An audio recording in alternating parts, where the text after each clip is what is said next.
Today's October 8th, Saturday, and I'm in Hazelwood Cemetery with my child.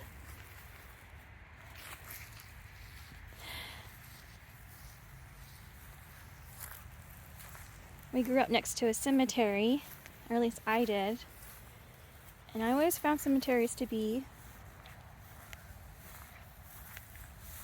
comforting. I know that sounds weird, but everything's nice and calm. Everything has a purpose and a place.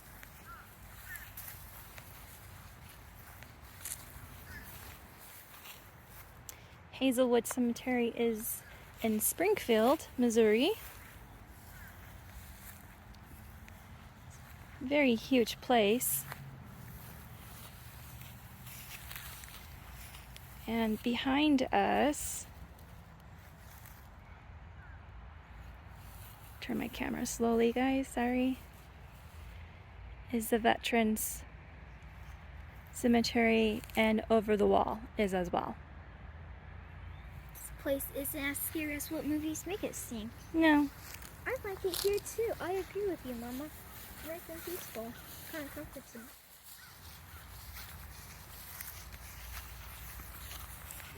Ooh.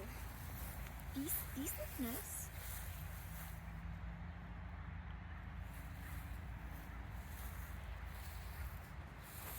We just moved to Springfield a few months ago with a new job.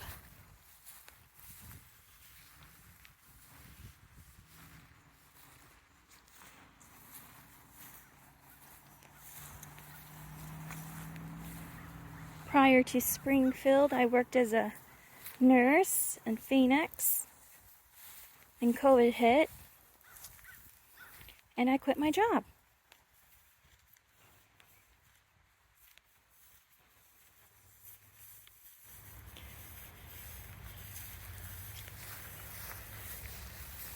That's a little odd right there.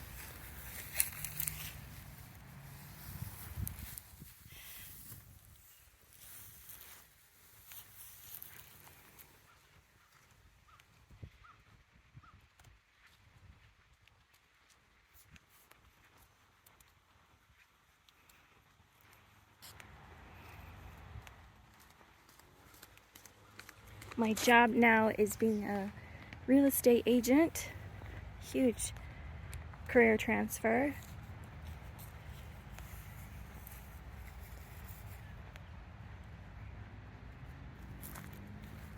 Yeah, that's a unique one. I think They do that nice. sometimes, make it look like a scroll. I did not know that. And these are family plot lines.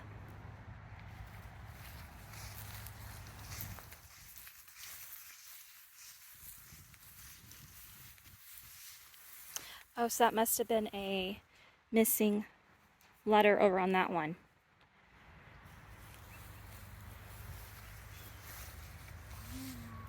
Got some damaged stones here. I like the architecture on that one.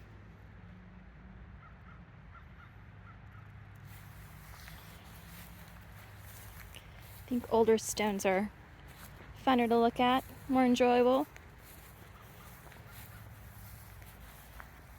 This one's unique.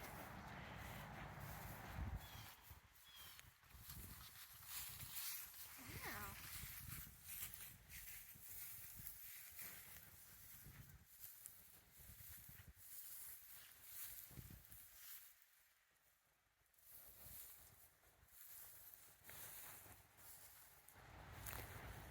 In 2014,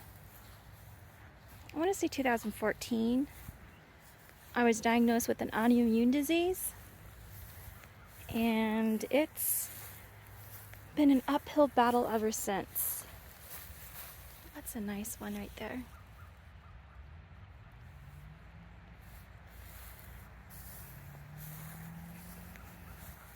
I went through various different doctors trying to get a diagnosis. One doctor accused me of having something wrong with me with my head. Oh, it's in your head, he said. That one's damaged. Needs to be repaired. especially on the bottom there.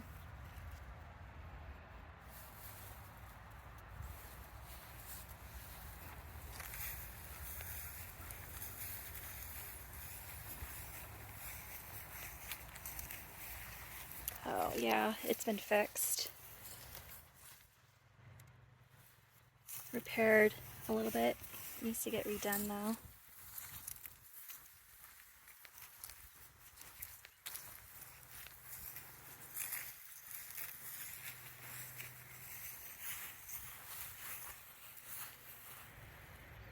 Washboard.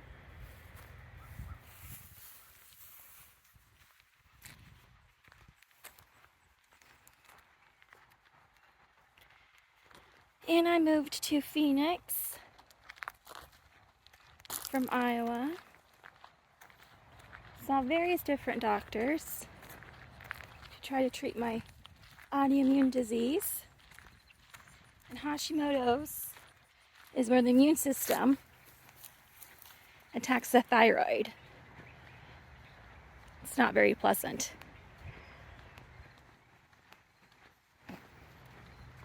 I met with the new doctor out there, and he told me you can't keep working as a nurse. You need to quit your job. Your body's breaking down and it just can't work as a nurse anymore, working those 12-hour shifts. And then COVID hit. And that was not pleasant at all.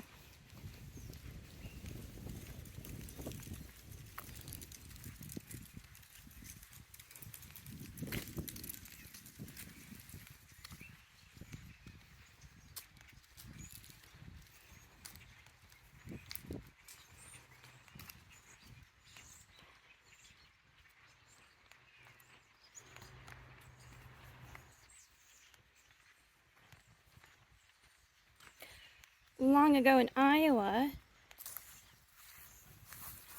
I ended up getting sick with mono. And my managers that I worked at the hospital at the time said, go home, rest, come back when you're better. And I was off work for about a month. This is incredibly tall here.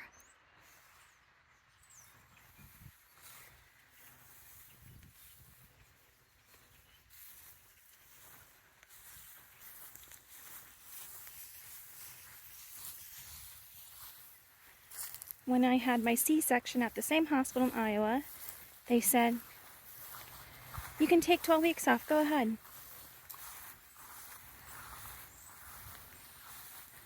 I went back to work after 7 weeks.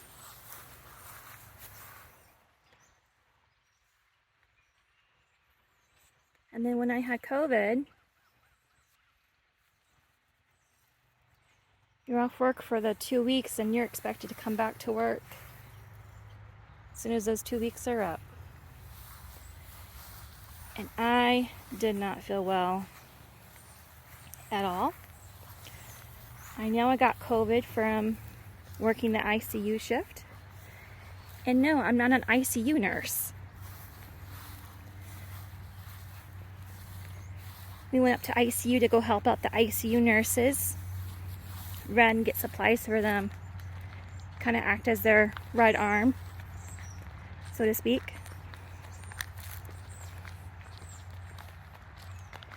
And when I met with the occupational health doctor from the hospital in Phoenix, he said, where did you get COVID? And I said, well, I obviously got it from the ICU when I worked there. And he said, well, how do you know?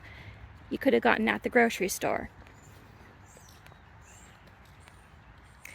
And that's kind of when I was start checking out mentally. Nurses weren't being supported. We were asked to come back even if we were not feeling well. And just comparing one illness, which is not technically life-threatening, to another which is life-threatening, and the treatment I got compared between the two, between mono and getting COVID, this is not where I wanted to be as a nurse.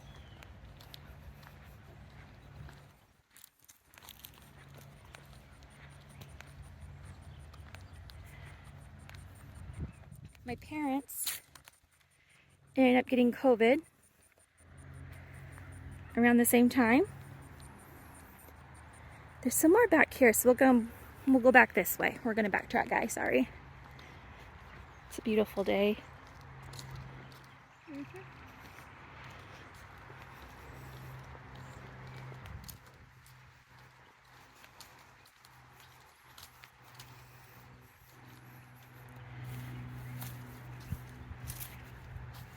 Can't see it, but there is a spider web right there. So I'm gonna come down this way.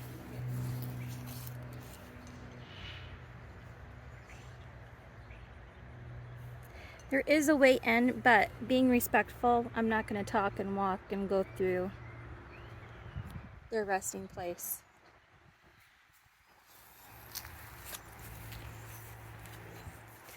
I did call the cemetery yesterday, and he gave me the okay to clean off the monuments and headstones. I won't do any of the veterans though. I did not ask permission to do those.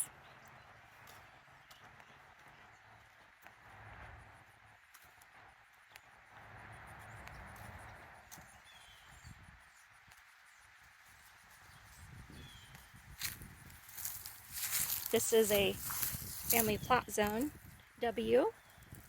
They would do this in Iowa to signify that they have plots here for the family.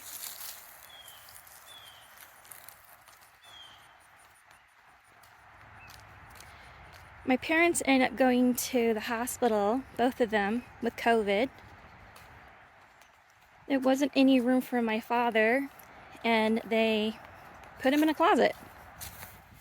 They opened up a closet, propped open the door, gave him a nurse, because he had no call light, and that's what they did with him. And he was on the stretcher from the ambulance still, because they had no beds. My mother ended up getting admitted.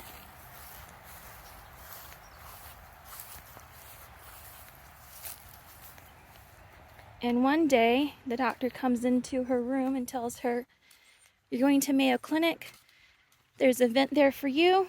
You're going. The ambulance is on their way." And my mother refused. She said, "Give it to somebody else." The doctor and her argued, but my mother's wishes and consent was upheld.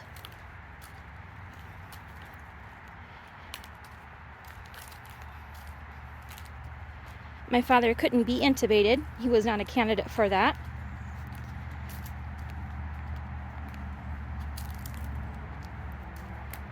At 9 o'clock in the morning on one day, I got a phone call from my mother's doctor. She's not going to make it. She was very blunt about it. And really, there's no way to deliver bad news in a good way. So I am grateful that she just said, "She's going to die. What are your burial plans? What are you going to do with her body? Do you have plans? Make plans now." Then at 3 o'clock in the afternoon, my father's doctor gave me a call. Same thing. He's going to die. He's not going to make it. We'll call you when he's gone. Because at that time, nobody could go in and go see their loved ones. Now, during all of this, I took family leave off.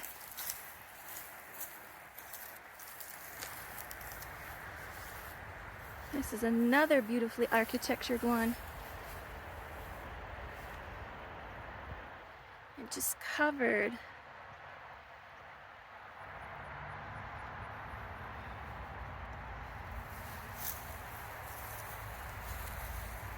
But you can see this is where the sun hits it, so it's not going to have so much biomatter on it. Wow.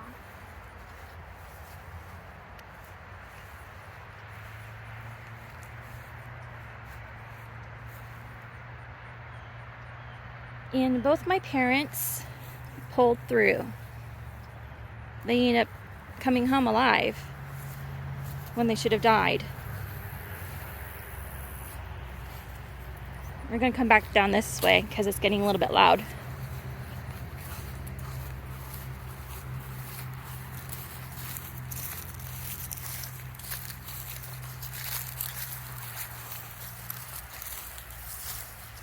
I asked for leave off, and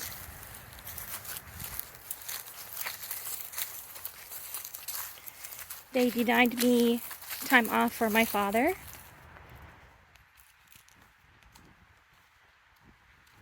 Being in the hospital, dealing with all those stressors.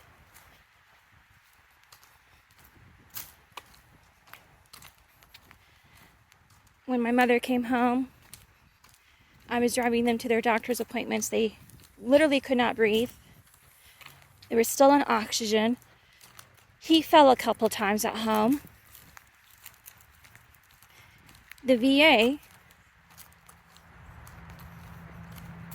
actually had home health all set up, and the civilian hospital where he was at failed to tell the VA that he was being discharged. So he could have had home health over the weekend, and we're still a little bit upset about that. And it's been over a year.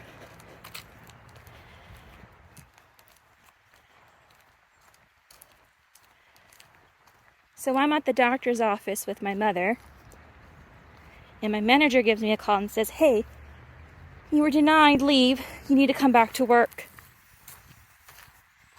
And I said, "There's nobody here taking care of my parents. I need to be with them." And my manager said, "You were denied. You need to come back to work." See, here I'm taking care of a post-recovery COVID patient, making sure they had everything. And they were demanding that I come back to work.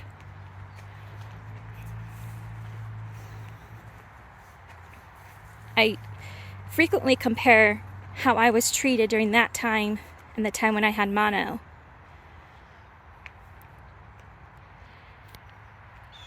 After 2 weeks with mono, I was on the floor.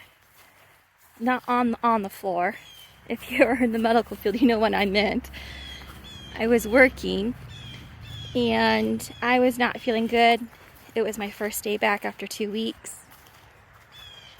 My manager came and saw how exhausted I was and demanded that I go home and leave. And I said, "What about the other girls on the floor? I'll be leaving them. My other coworkers." And my manager told me in Iowa, "That's my position to fill. You don't worry about that. Go home, get well, and come back when you're ready."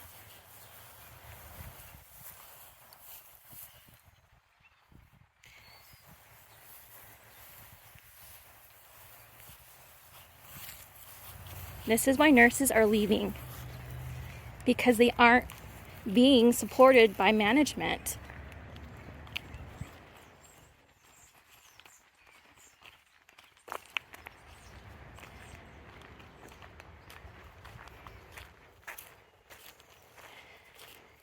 I did not end up going back to work when she demanded that I would, because I said I have another FMLA. Ooh, I think that's a blue jay right there.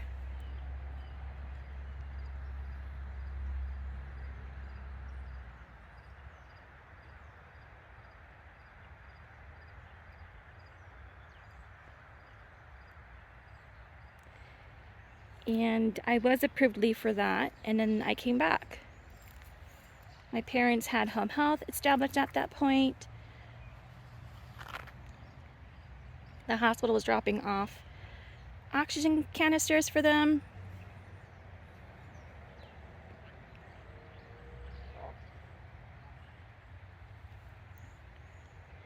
And that's when I was listening to my physician when he was saying, "You need to quit your job as a nurse."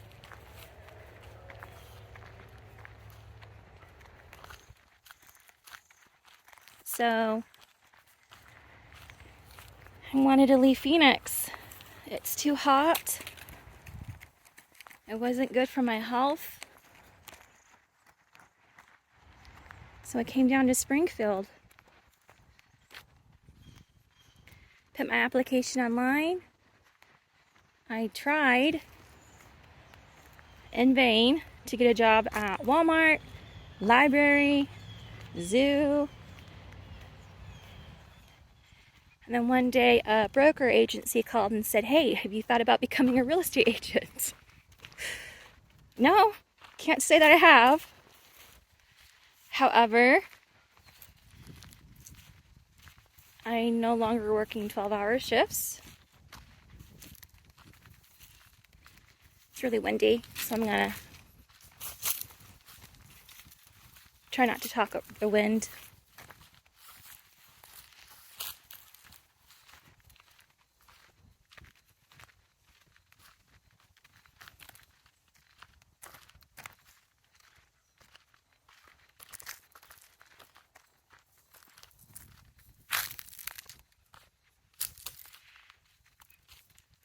I signed up to take real estate license classes, sold my house, moved in with my parents,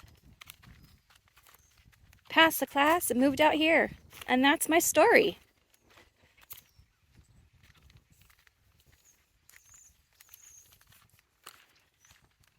Very long story, which I'll probably will tell more and more.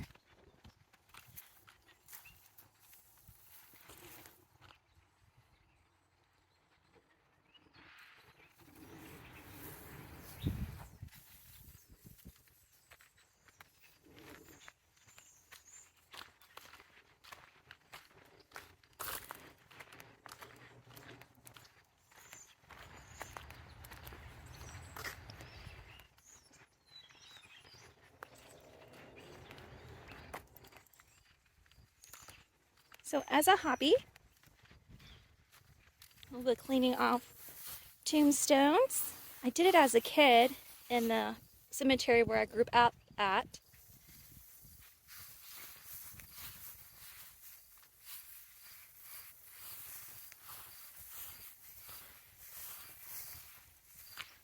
As long as you have permission and you have the proper tools,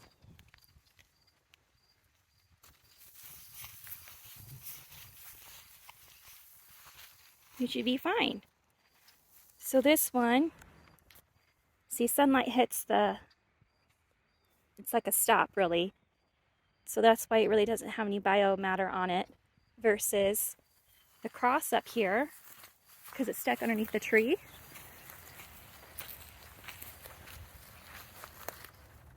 So this will be one that I will have to clean off and fix. You don't want to use vinegar. It will destroy the stone.